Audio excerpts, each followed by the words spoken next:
कचू कहलसी बहुत सख्त जान हबे साहब, इतना आसानी से बताने वाला नहीं है। सूरजभान सिंह, तोरा लगे एक ही रास्ता बा।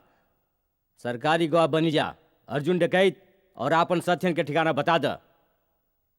हमार वादा रहल कि तोरे कम से कम सजा होई और तोरा जिए के खातिर एक मौका और दिहल जाई। आपन बखत खराब नहीं करी इंस्पेक्टर। सजा का डर एगो राजपूत के गद्दारी खातिर मजबूर नहीं कर सकेला। अर्जुन डकैत और आपन साथियन के खातिर हम आपन जानो कुर्बान कर सकीला। लूट मार और खून के इतना इल्जाम तोरा पे बा सूरजभान, हो सकेला काल तोरा के फांसी के सजा हो जाई। तोरा पास बस 8 घंटा के वक्त बा, ना ही तो कल सवेरे तोरा के अदालत में पेश कई जाई। नहीं बताई।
पाए लगी चाचा। जियत रहा अर्जुन।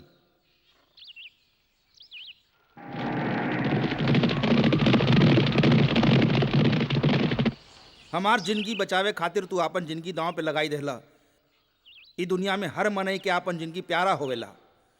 आज हमारा आपन बेटा भी होत तो उहो आपन जान पे नाही खेलत। इला बेटा, हमार जिंदगी तो तोहर कर्ज हवे चाचा, हम तोहरा खातिर कुछो कर सकेनी। हम जानी ली बेटवा, हमके हमरा से ज्यादा तोहरा पे विश्वास बा। यही खातिर हम फैसला कैले हई कि आज से हम नहीं बल्कि तू इस गिरोह के सरदार होई बा। का साथी लोग, केहू के कुछ कहे के बा?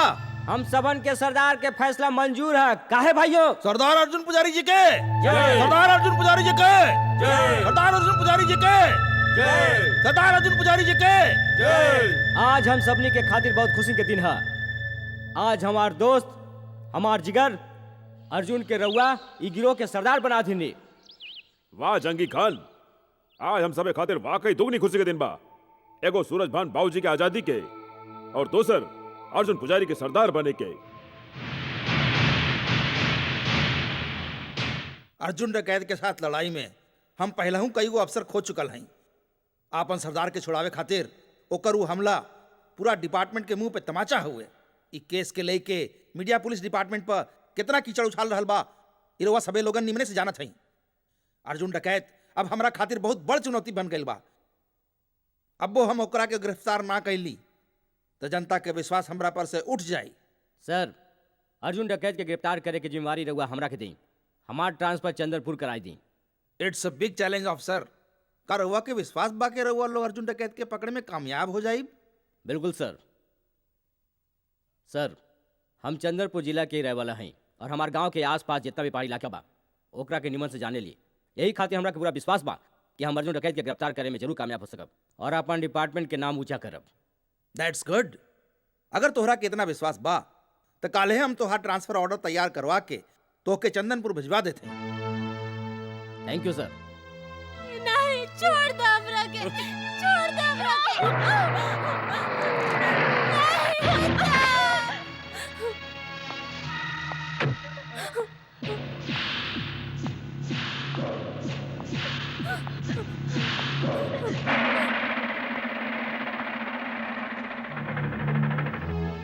भैया जी तोहार मेहरारू का बलात्कार नहीं कैलन, समझला?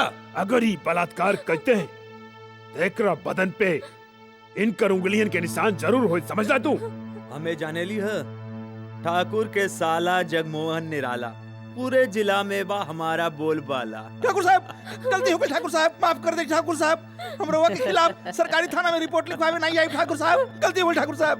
कुत्ता जब मालिक के सामने भौंक सकेला तो वो बखत आवे पर ओकरा के काटियो सकेला, तो क्या हम माफ नहीं कर सके? नहीं, तोर सजाई होई कि तोरी धर्मपत्नी के रस्सी से लटकावल जाए।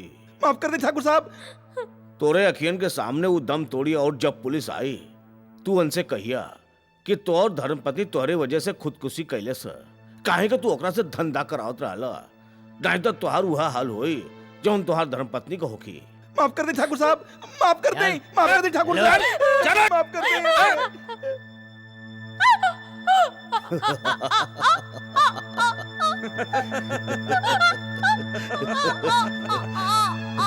डिंग डांग डिंग डांग डिंग डांग डिंग डांग।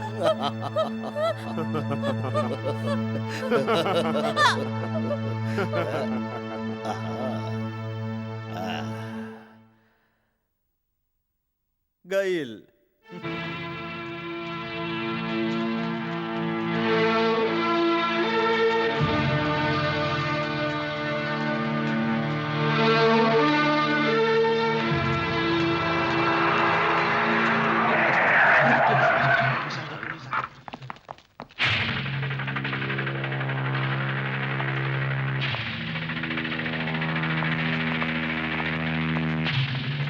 का बात बा ठाकुर साहब, केकर लाश आई?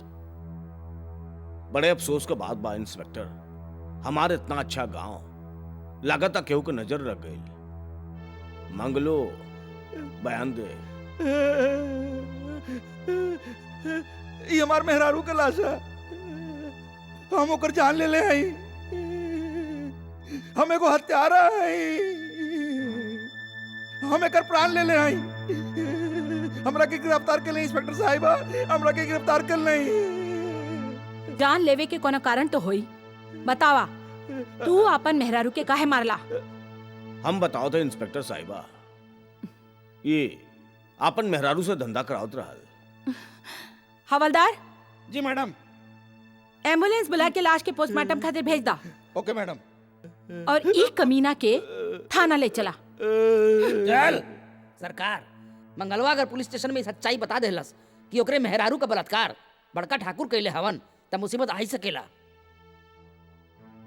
अगर दुर्गा देवी के सच्चाई पता लाग्यो गईल तब वो हमनी के कुछ नहीं बिगाड़ पाई है। काहे कि जीजा जीता ओकर फर्ज और ईमान के पहले ही खरीद के रख ले बाड़न। हमके रंग दे, हमके रंग दे। ए शनिचर ईदा 18 रुपए 50 पैसे, जल्दी करा पैसा दा, बोनी के बखत आवे। खाना कानी नहीं करा, चला यहाँ से। अरे चला यहाँ से, चलत बना। ओ नटखट बनारसी, अभी ले खाना काहे नहीं आए? लावत नहीं ना, तोहरे खातिर तो बनात रहनी है। हमके रंग दे, हमके रंग दे, हमके रंग दे, रंग दे, रंग दे। 1 2 हमके 3 रंग दे, 4। हमके रंग दे। अरे अपना रंग अपने पास ही रखा, कल मुँह है। ई रहल सब्जी और ई तंदूरी रोटी। आपन फूलमती के ढाबा के यही तो खासियत बा कि यहाँ ताजा और गरम खाना मिलेला। यही ला तो तेरा ढाबा पे आई ले जा। छोटू जी पानी दे। लावत रंग दे, रंग दे, हमके रंग दे, हमके रंग दे। 1 2 3 4 5। लड्डू बा। भावे वाला या चबावे वाला? ईता हिलावे वाला लगत बा। अरे चंपा ते अरे चंपा आवा आवा, बैठ बैठ बैठ बैठ। काले लेबू नमकीन वाली के मीठी वाली? लस्सी लस्सी। नहीं, आज घर पे पूजा है ना, अच्छा एही खातिर मोतीचूर के लड्डू लेवे आइल बानी। 2 किलो मोतीचूर के लड्डू अरे दिया। तू यहाँ काहे ले आइलू? हम तोरे घर पहुंचाई देती। ई पूरा के पूरा ढाबा तोहार था। यहाँ की एक चीज तोहार है। यहाँ के हमहू तोहार हैं। खैर अब तो आइले बाड़ू ता नटखट नटखट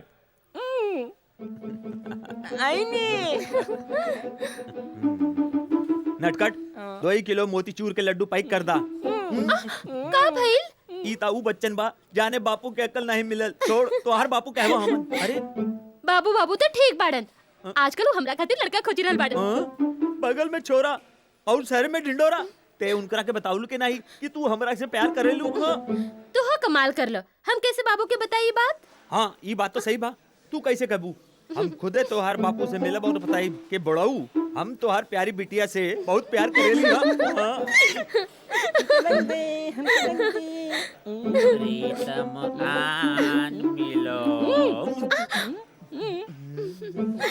इला लड्डू चंपा पैसे कैसन पैसा एकरा के तू अंदर रखीला। अंदर रख लो। मान ली कि तू फलमती के मामा हवा, लेकिन ई ढाबे में तोहार हैसियत खाली एगो नौकर के बराबर बा। चंपा के मुफ्त में लड्डू नहीं दे सकेला। चंपा ई 40 रुपया भई लड्डू के और 10 रुपया तू रखला ब्यूटी पार्लर जइया।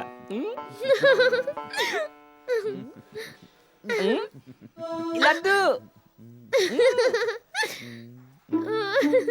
दोबारा आवा वरना आई कमी। बनारसी नटखट लाल एगो बात बतावा हमरा के। फूलमती के मामा हैं हम, मतलब ई ढाबा के मालिक और तू यहाँ के नौकर। अगर हम ओकरा के 2 किलो मोतीचूर के लड्डू देत रहनी ता तोरे तन मन धन में आग काहे लगी रहल बा? आग काहे ना लगी? अरे जब तू कौन पराये लड़की के देखेला तो हमार दिल जले लगेला और हमार बदन पानी में जले। हमार काला बदन पानी में। अरे सुना वो फरमाइशी गीत, ई बकवास बंदी करा। और अगर दोबारा तो ऐसा हरकत कइल ता हम तो हार के बिना टिकट मालगाड़ी में बैठाई दे और सीधा धनबाद भेज दे कोयले के खान में।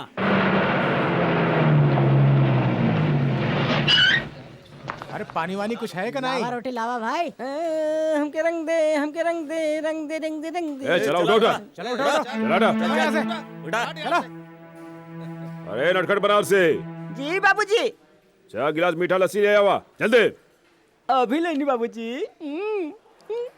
हमके रंग दे, हमके रंग दे, रंग दे, रंग दे, रंग दे, हमके रंग दे, रंग दे, रंग दे, रंग दे, हमके ए रंग जल्दी दे, लावा नमक के बोरी। हाँ ले आवा जल्दी। रंग दे। ई रहल मीठा लस्सी मलाई मार के हमार तरह। चला चला हटा।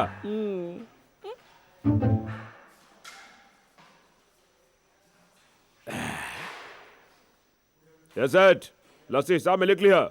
चला चला जाए। चला चला। ए करिया भूत कहाँ जाइल हर बाड़ा? कहाँ जा रहा है?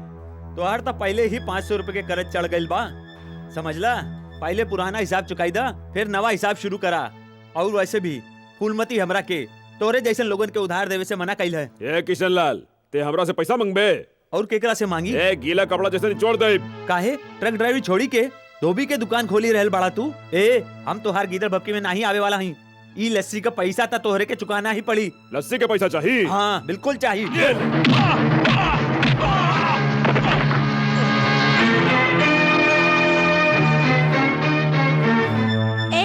आज तक फूलमती के ढाबा पे दादागिरी करे वाला कोना माई कलाल पैदा नहीं भइल। तू पहला आदमी हाउ जॉन मामा जी के हाथ पकड़े के हिम्मत कैले बाड़ा। आज हमहू देख ली कि तू कितना बड़ा मर्द हाउ। लाखन सिंह के साथे तय मुकाबला करबे? तोहरा से का मुकाबला करब? ते तो प्यार करे वाला चीज हबे। चला हट। ए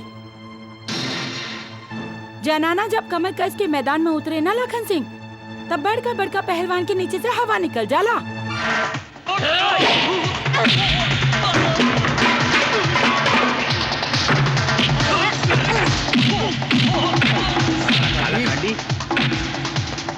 हमके निचोड़े वाला रहल, अब देखा कुकुर जैसे मार खा रहल बा। अरे अरे अरे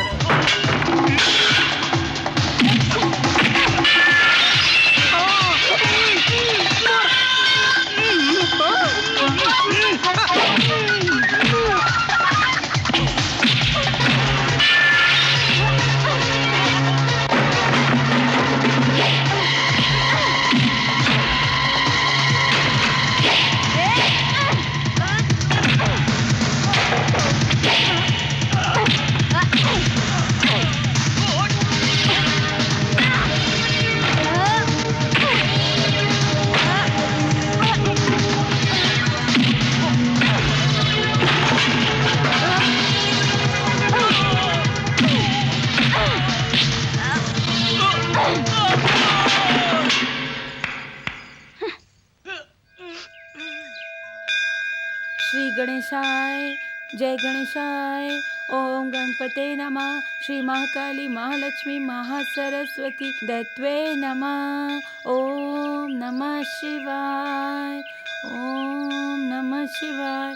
ओम नमः शिवाय। ओम नमः शिवाय। ओम नमः शिवाय। ओम नमः शिवाय। ओम चाची तनी खाना खा ले। नहीं बिटिया नहीं।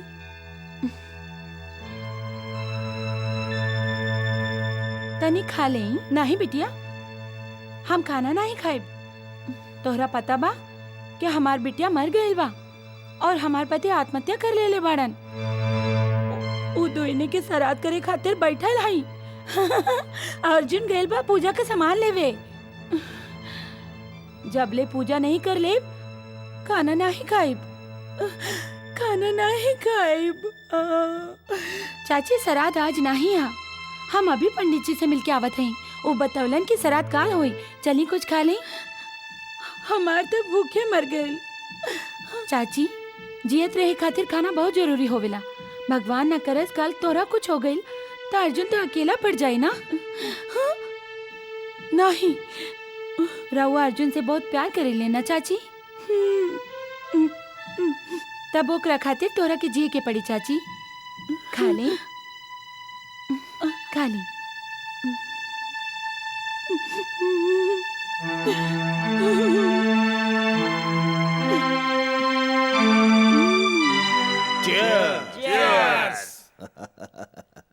अच्छा विशाल, एक बात तो बतावा, तुहार पोस्टिंग तो शहर में भइल रहल, तू यहाँ गांव में कैसे आ गेला? भैया रउआ सबे जन से दूर हमार शहर में दिन नहीं लगत रहे, यही खातिर हम अपन पोस्टिंग यहाँ गांव में करा लेली बस। ए का कहत बड़ा विशाल है?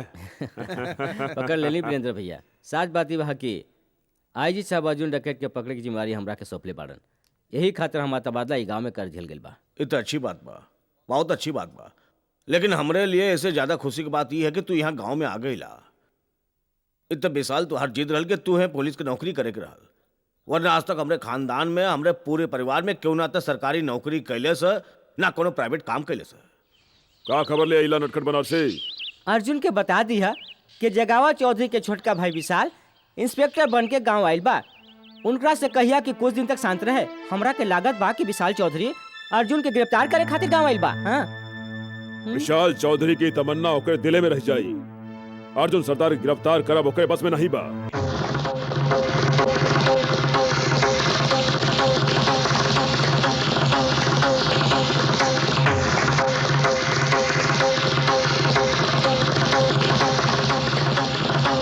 सरदार नटखट बनारसी खबर देले बा कि जगावर चौधरी के छोट भाई गांव में इंस्पेक्टर बन के आए गेल बा।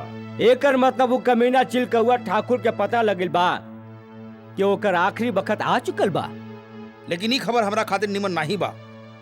ठाकुर के इंस्पेक्टर भाई हमरा पीछे पड़ सकेला।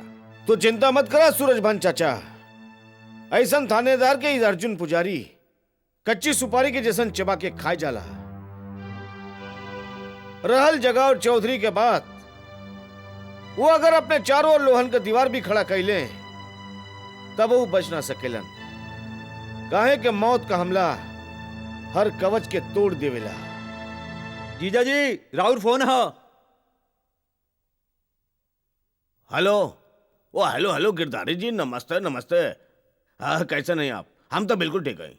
बहुत बहुत शुक्रिया गिरधारी जी कि आपकी वजह से हमके टिकट मिल गए। लेकिन आप बिल्कुल निराश न होइए, हम यही बताएं कि आप दिल्ली से कब आवत हैं, हम आपके खुश कर देबे। हाँ, अच्छा जी शुक्रिया, मेहरबानी, थैंक यू वेरी मच।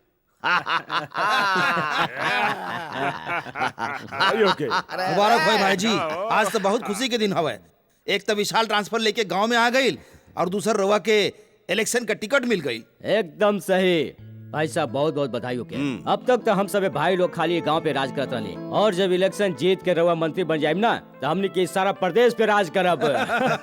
ये खुशी के मौका पे जश्न होए के चाहिए, नाच गाना होए के चाहिए। एकदम में सही। होए नाच भी होए, गाना भी होए, साले साहब बंदोबस्त। जीजा जी रहुआ फिक्र ना करी, समझला के बंदोबस्त हो गए।